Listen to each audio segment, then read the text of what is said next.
Sasa huyo boy mwenye alikuwa crush yangu ndo alikuja hadi akakuja akakaa na mimi akiniambianga venye amenikufia. And the following day, by the way, juu tulikuwa tunaenda long holiday, ilikuwa long holiday. So una imagine tulikuwa tunabeba kila kitu juu nilikuwa nakaa kwa hostel. So hata ndo alinisaidia kupack. Santi, lakini najua maybe nitawachi vida na sitaki afeel vibaya. So alinisaidia kupack na kanibebea hadi the following day.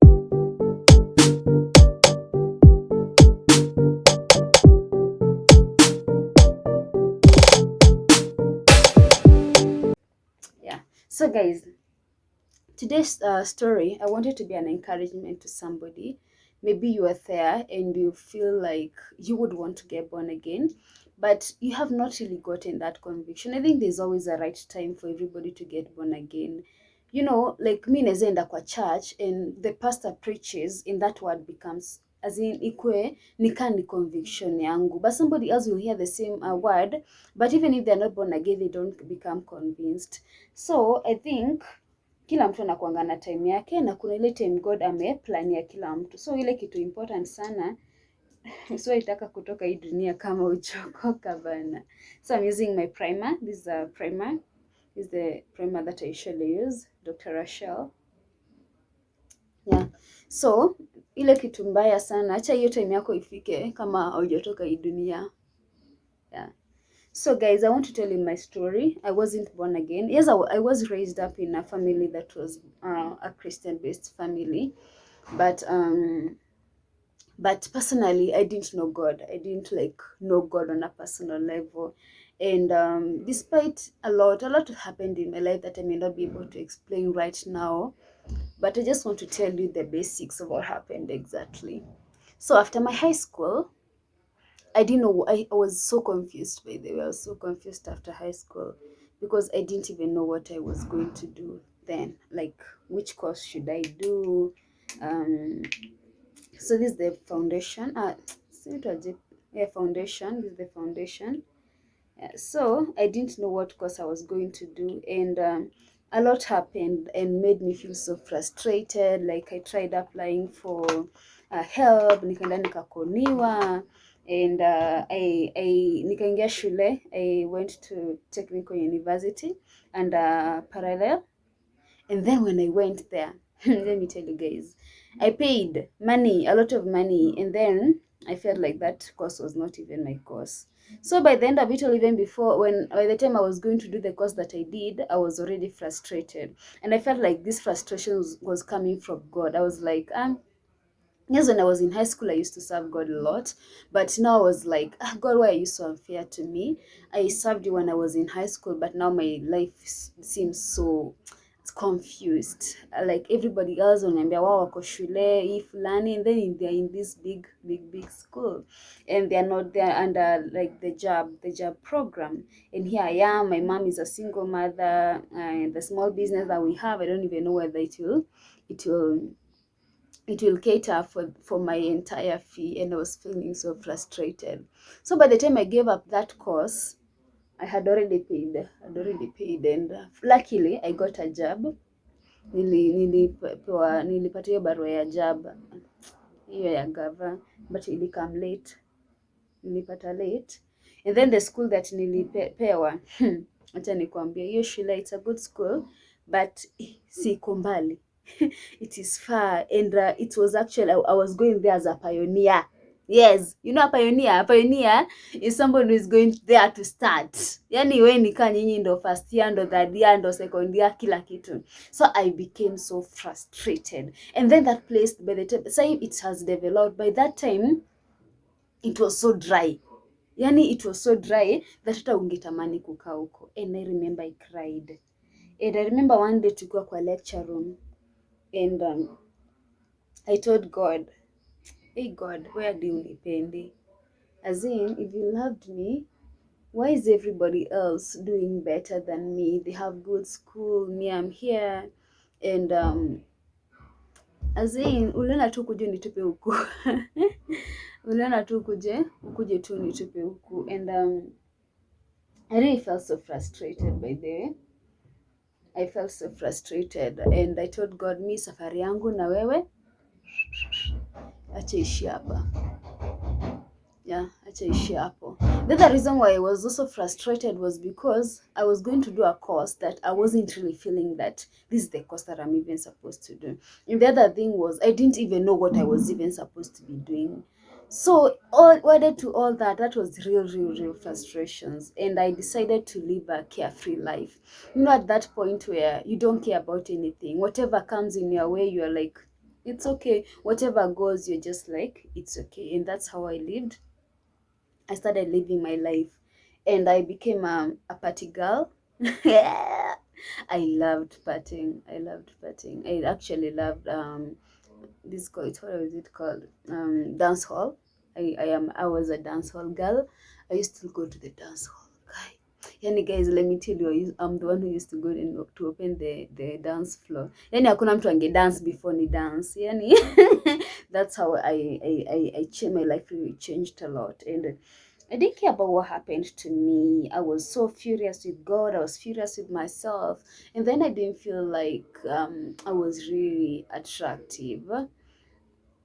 I was also suffering from like, I don't know, low self-esteem. I was always looking for people to love me, always looking for people to care for me more. Because I always felt like, even though I had friends, yes, I had friends, but I always felt like I was always on the giving side. I never received anything. I was always the one who was always reaching out. And I felt like if only I could get something similar done to me, I would really be great. I would be really appreciative, but that never happened. So I was suffering from a lot of things. I was also suffering from lack of self-identity. I don't know what I want with my life. I don't know who I am. I don't know what is happening in my life and all that. And I remember my first year, I performed pathetically. Yani, so pathetic. Let me tell you, I performed pathetically up to a point where I remember I got inaitwa hii yenye unarudianga hiyo yenye unarudianga paper. So I did the computer, imagine computer studies. I had to redo computer studies, but in exam you got a suspension ama hapana. So what was the name of that paper? When you do a paper and then you fail and then you have to do it again. Your jina, you know it. So I remember I failed up to that point. But with God, I remember even though I was a party girl, by the end of the day, I remember we used to go to the dance hall on Saturdays. And after the dance hall, I would go to my room and cry because you'd go down. Let me tell you, okay, wallahi, hey, I love dancing. Not just because I loved dancing, because I felt like dancing was all that I had. Like it was the only thing I could connect to. Like it was life to me. Like nothing else ever made sense to me. So all that made sense to me was me going to the dance hall and dancing. But every time after going to the dance hall in the morning, I'd go to my room and cry, shut my the door and cry a lot and ask God, the same God I had rejected, ask him, is this all there is for me in this life? Was I created to just dance? I'm in the dance hall. I danced my night out and that's it. Is that all there is to my life? But I never got any answer. Yes, I got an answer. Every time I asked God that, I would see myself in front of people speaking to them. And the funny thing, I was speaking to them, preaching to them. And I'm like, achana na mimi sasa aje, as in mi hadi naambia sana, napovo ndo namwambia mimi hadi sikutaki kabisa. Sasa unaniambia stories za kupreach. Here I am, I don't even know myself. Me, I can't even stand before people and tell them anything. Hata nitawazia aje, taanzia wapi? So that was it. And I didn't love my life.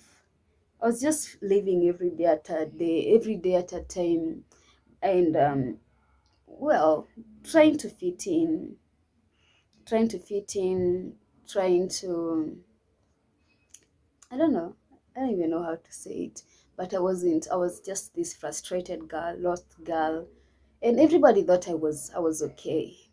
Everybody else thought I was okay because I was always rocking with these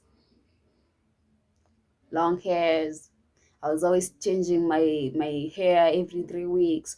I was always on my makeup was always on point, and when you meet, I will always smile at somebody. You meet me at the dance hall, I'm here dancing, and everybody thought I was okay, but deep down in me, I knew I wasn't okay.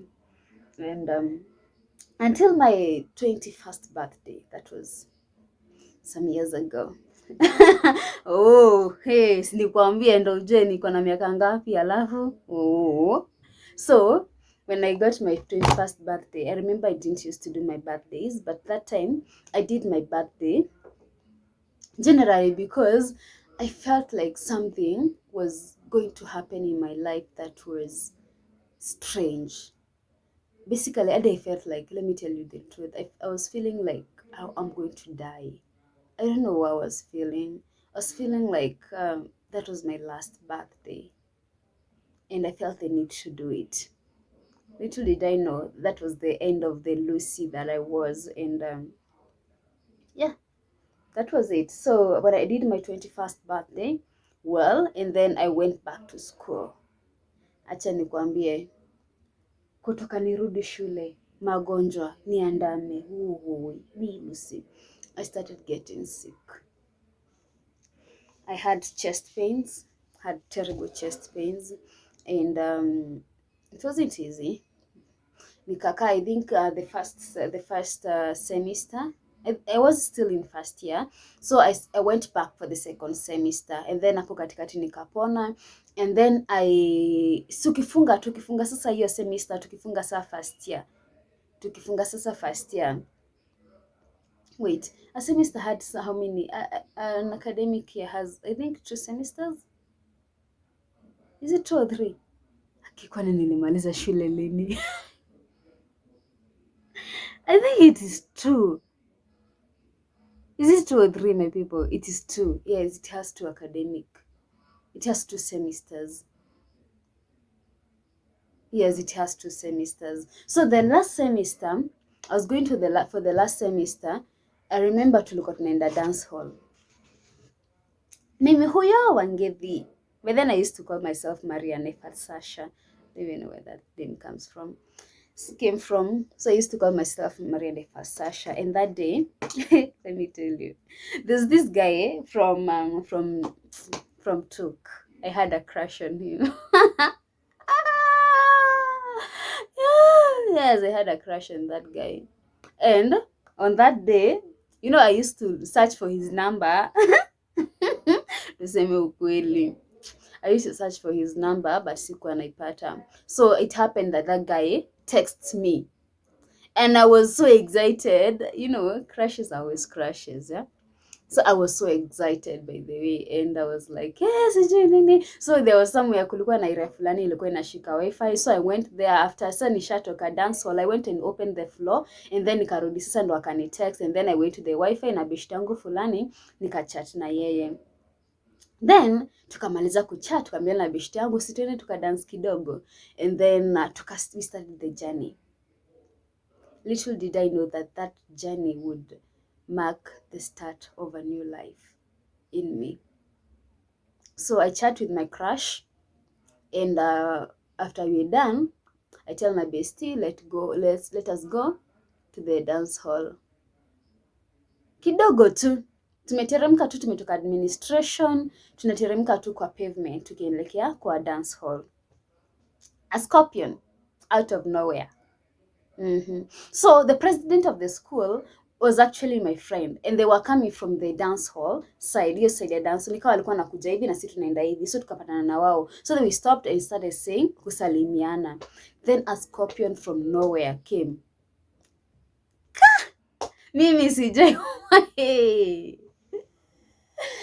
I screamed. Hey? I screamed my heart out. That thing was painful. And there's this guy who had a crush on me. I don't know where he came from. So when he had me screaming, hata sijui ni kama alikuwa ananiangalia ama alikuwa ananifuata ama ni nini. So it was like he just came running and he's like, "Are you okay?" I'm like, "I'm not okay." Scorpion. Okay, that time I wasn't laughing. Like now I can laugh, but that time I wasn't laughing. And then I told him what happened. Even he could see, but the friends would tell him what happened. So akanibeba akanipeleka. Nilibebwa. Akanibeba akanipeleka kwa hostel. So nikaenda kwa hostel. And that was the last day I went to the dance hall. Let me tell you the truth. So that was the last day I went to the dance hall. And when I went to the room, no, I was in the hostel. My friends wote wameenda dance hall. Sa mimi wakakuja wakanikalisha kidogo and then wakaenda. So I was left there alone. But my mind was like, hey, leo ni siku ya mwisho. Tunafunga first year. As in, my mind wasn't even concentrated with the pain that I was feeling at the moment. Was like, no, I have to go to this dance. As in, aje, naweza miss aje. Of all the dances that I had missed, I had got hata hapana naweza miss aje. So I remember nilikuwa natoka kwa hostel. Nateremka kidogo. Acha ukapepo kakuje and then ipitie kwa hiyo bite, kwa hiyo sting ama mahali umeumwa. And then inauma.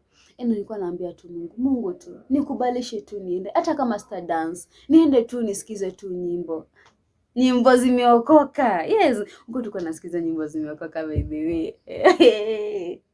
Well, si ni ukweli, tulikuwa nasikiza nyimbo zimeokoka. So sasa huyo boy mwenye alikuwa crush yangu ndo alikuja hadi akakuja akakaa na mimi akiniambianga venye amenikufia. And the following day, by the way, juu tulikuwa tunaenda long holiday, ilikuwa long holiday. So una imagine tulikuwa tunabeba kila kitu juu nilikuwa nakaa kwa hostel. So hata ndo alinisaidia kupack. Santi, lakini najua maybe nitawachi vida na sitaki ya feel vibaya. So alinisaidia kupack na kanibebea hadi the following day. Aki nakumbuka lakini kukuwa na crush ni vizuri. Ni vizuri kucrushiwa juu. Hey, that guy, hey, he did everything. Yani hadi karibu atafute tu dawa tu yani heal tu. Yani kitu alikuwa anasikia uchungu na umia. Oh.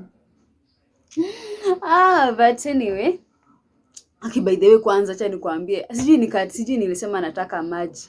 Akaniendea maji. Alafu ile chupa venye nilikunywa maji, nikimaliza maji nanukia chupa inanuka changa. I was like, maji imetoa wapi? Chupa ndo nimeokota, lakini maji nimechota. Na I'm like, maji inanuka changa, seriously. But anyway, alinisaidia. Hata tule kwa gari tukaenda na yeye, nikafika Nairobi, akagojea my mom. Juu nilipigia my mom nikamwambia vile niko, juu so singeweza kujipeleka home. Nikamwambia vile niko, akanikujia. So tulifika Nairobi I think in the mornings. Tulifika in the morning ama jioni, tulifika usiku. So aligoja hadi hapo hivyo hadi hiyo usiku ndo my mama akakuja, ndio sasa yeye akaenda. Thanks anyway. Hata kama it didn't go anywhere. Thanks. So after that I came home and venye nilikam home nikatreatiwa scorpion bite na nikakuwa sawa. But then after that I started falling sick again. I got sick. Naumwa na miguu to a point that I can't even walk. I used to crawl. Naumwa na kifua to a point that I was even finding it hard to breathe. And it wasn't such an easy journey. At a point in the develop swelling on my neck. I had a cyst. I don't know what it's called, a cyst or something. Nilikuwa na swelling of the lymph node. I had swelling. And nikifanya research from my Google, my friend. You know, Google has all the answers, all the right answers and all the wrong answers. So Google gave me my answer and I was so scared. I was like, anyway, by the end of the day, what I thought about my 21st birthday was true and it was going to happen. That might have been my last birthday. But I fell sick, nika fall sick. I napona, nenda kwa hosi, naangalia ugonjwa, sipatikani. But the cyst nila nikaoperatiwa ikatolewa and then I was told I have TB, though ilipona. I'm TB free. Na sijui kwenye ilitoka by the way. I remember being a doctor asking me, "Sa ulitoa wapi TB?" I don't know. I thank God he healed me. And I went through an experience that wasn't easy for me. It was a hard experience. Because I remember there was even a point where I started thinking about maybe this is the end of it. Maybe there is no tomorrow. Maybe um, um, um, you know, but God ni nani. So God used that point when I was sick and I wasn't thinking about dancing, when I wasn't thinking about going hanging out with friends, to bring my mind to myself. Now I started thinking about myself. I started thinking about my purpose. And um, I remember one day there was something that was running in the TV, and I remember the last words that I had from that preacher. I think it was a preacher. He said, "The worst thing that can ever happen in your life is for you to die before you accomplish your purpose." And now ask myself, do I even know my purpose? And I remember I went to church, ilikuwa usiku, and I was feeling like nilikuwa nasikia tu like my head is spinning. And I went to church crying to God, telling God, God, give me another chance to life. I know I was sick and all that, but I just told him, give me another chance to life. I want to live a life of purpose. I lived my life, I ruined it, but just give me another chance to life. Don't let me die right now. Just give me another chance to life. And God is faithful. And I remember I got born again on 23rd of November at my grandmother's place. I remember I went to my grandfather, he's a pastor, to pray for me when I was sick. And he told me, Lucy, you have two choices. And the choices are for you to choose between life and death. What do you want? And I told him I want life. And he told me, if you want life, choose Jesus. And I chose Jesus. Told him I want Jesus. I didn't know what Jesus meant. I didn't know what it meant to live in Jesus, but that is who I wanted. And he prayed for me. And 3 days later, 5 days later, I went back to him and told him I want to have a turban. And I have done a video explaining why I chose to have a turban. And when I had a turban, that's when the fight now started very well. And I went through triple of what I had was going through before. But I remember even in those moments, God encouraged me a lot. I went into a wilderness where God trained me a lot, a wilderness where God trained me to trust in Him, a wilderness where God trained me to talk to Him. And when talking to God, you don't complain, you tell Him what you want. And a wilderness where I learned to be patient, to have faith, to let go of the past me. A wilderness which separated me from my past circle, and gave my life a meaning. Through that wilderness, I remember I would read the Bible, start understanding the Bible. I'll get revelation for the Bible. I'd read and I'm like, I want to preach about that. I want to talk about this. And I remember one day my family members, they came home and I preached to them. And then another time that my mom, my then pastor, she came home with her friends and I preached to them and they were like, did we come to encourage you? Are you the one who is encouraging us? And they were so happy and we prayed together, we thanked God together. And from then I started being able to stand before people and even preach to them and tell them of the goodness of the Lord. So it has been a journey, and right now I'm turning 4 years in salvation. I don't say, the only thing I can tell you, if you're there, you're not born again, you're missing the best. The last 4 years of my life has been the best years of my life. I had lived 21 years leading myself, directing myself, finding answers for myself. But the 4 years of knowing Christ have been so fruitful. I don't have to struggle with issues. I have a friend who is closer to me than a brother, who I can always turn to and tell my issues, and he's always there to listen to me. A friend who is always there to hug me whenever I feel like I need somebody I can lean on. You know, I feel like this is what I want. This is what I was missing. I can't compare my past life with this life. I feel fulfilled. I live every day with a purpose, knowing that God has my back. God is with me. Even if everybody else is not by my side, I got God by my side. And I just want to encourage you. Maybe you're thinking you're not born again. Yeah? The time is coming. And you pray that God, pray God, usitoke hii dunia kama hujaokoka.